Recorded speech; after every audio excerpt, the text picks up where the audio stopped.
Hi friends, welcome back to my channel. உங்கள் முகம் வெள்ளையாக இருக்கணும்னு நீங்கள் ஆசைப்படுறீங்களா? அப்போ உங்களுக்கு சிறந்த சோப் வந்து இந்த பாதாம் சோப்பு தான். வாங்க எப்படி செய்யலான்னு பார்க்கலாம்.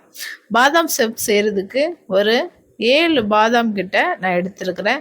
இந்த பாதாமை வந்து நம்ம நல்லா அரைச்சி எடுத்துக்கலாம். நல்லா அரைச்சி பவுடராக எடுத்தாச்சு.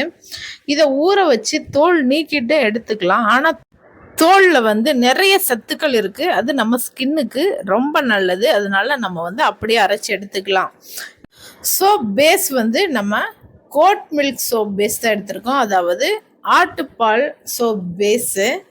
இந்த நம்ம சருமத்துக்கு வந்து சில சோப்பு ஒத்துக்கும், சில சோப்பு ஒத்துக்காது. ஒவ்வொரு சருமத்துக்கும் ஒவ்வொரு வகையான சோப்பு தான் நமக்கு ஒத்துக்கும். ஆனால் இந்த ஆட்டுப்பால் சோப் பேஸ் வந்து எல்லா வகையான சருமத்துக்கும் ஏற்றது. இந்த ஆட்டுப்பால் சோப்பு, இந்த ஆட்டுப்பால் சோப்பில் பல வகையான விட்டமின், மினரல் உள்ளிட்ட உயிர் சத்துக்கள் வந்து அதிகமாக இருக்குது. அதனால நம்ம சருமத்துக்கு ரொம்ப ரொம்ப நல்லது. அதனால வந்து நம்ம இன்னைக்கு பாதாம் சோப் செய்கிறதுக்கு இந்த ஆட்டுப்பால் சோப் பேஸ் தான் எடுத்திருக்கோம். அது வந்து பாராக இருக்கிறதுனால குட்டி குட்டியாக கட் பண்ணி எடுத்திருக்கேன். நான் வந்து இன்னைக்கு ஒரு 150 கிராம் அளவு எடுத்திருக்கேன். அதை கட் பண்ணி எடுத்துட்டு ஒரு பாத்திரத்தில் தண்ணி வச்சுட்டு அந்த தண்ணி நல்லா கொதிச்சதுக்கு அப்புறமா இந்த சோப் பேஸை இந்த மாதிரி டபுள் பாயிலிங் மெத்தடில் வச்சு நம்ம மெல்ட் பண்ணி எடுத்துக்கிறோம்.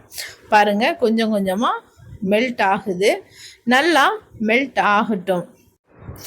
இந்த பாதாம் சோப் வந்து நமக்கு ஒரு நிரந்தரமான அழகை தரக்கூடியது. உடனே நமக்கு போட்ட உடனே ரிசல்ட் கிடைக்கும் அப்படின்னா இந்த பாதாம் சோப்பு தான்.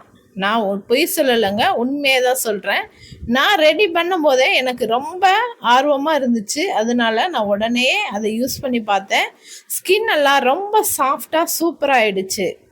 நீங்களும் ரெடி பண்ணி யூஸ் பண்ணி பாருங்கள். நல்லா மெல்ட் ஆனதுக்கப்புறம் நம்ம அந்த பாதாமை அதில் போட்டு நல்லா மிக்ஸ் பண்ணிவிட்டு அதை வந்து சோப் மோல்டில் வந்து ஆயில் அப்ளை பண்ணிவிட்டு அதை நம்ம ஊற்றிக்கலாம். உங்ககிட்ட சப்போஸ் மோல்டு இல்லை அப்படிங்கிற பட்சத்தில் நீங்கள் வந்து சில்வர் கிண்ணம் இல்லைன்னா பிளாஸ்டிக் டீ கப் ஏதாவது கிண்ணத்தில் ஆயில் தடவிட்டு அதுக்கப்புறம் அதில் ஊற்றிக்கோங்க. நீங்களே பாருங்கள், நான் அதில் ஒட்டி இருக்கிற அந்த சோப்பை தான் எடுத்து நுரெல்லாம் வருதான்னு செக் பண்ணேன். ஏன்னா நான் இது வரைக்கும் கோட் மில்க் பேஸில் சோப் செஞ்சது கிடையாது. நான் இப்போ தான் ஃபஸ்ட் டைம் செய்கிறேன். அதனால தான் நான் உடனே யூஸ் பண்ணி பார்த்தேன் எப்படி இருக்குது அப்படின்னு. நுரையும் நல்லாவே வந்தது. நீங்களே பாருங்கள். அது மட்டும் இல்லை, ஸ்கின்னு வந்து நல்லா சாஃப்டாக சூப்பராக இருந்துச்சு. நான் யூஸ் பண்ணி பார்த்ததுனால தான் உங்களுக்கு சொல்கிறேன். மோல்டில் ஊற்றின சோப்பை வந்து நான் வந்து ஒரு 2 hours வந்து ஃப்ரீசரில் வச்சு எடுத்துக்கிட்டேன். நீங்கள் வெளியில் வைக்கிற மாதிரி இருந்தால் ஒரு 4 to 5 hours வச்சு எடுத்துக்கோங்க. அதுவே கட்டி ஆகிடும். உடனே கட்டியாக ஆரம்பிச்சிருச்சு. பாருங்கள், சோப் வெளியில் எடுத்தாச்சு. இந்த சோப்பு, இந்த பாதாம் சோப்பு வந்து ரொம்ப சூப்பராக இருந்தது. நீங்களும் ரெடி பண்ணி யூஸ் பண்ணி பாருங்கள். உங்களுக்கும் ரொம்ப பிடிக்கும்னு நினைக்கிறேன். இந்த வீடியோ உங்களுக்கு பிடிச்சிருந்தா லைக் பண்ணுங்கள், ஷேர் பண்ணுங்கள், கமெண்ட் பண்ணுங்கள். மறக்காமல் இந்த சேனலை நீங்கள் இப்போ தான் ஃபஸ்ட் டைம் பார்க்குறீங்கன்னா சப்ஸ்கிரைப் பண்ணிக்கோங்க.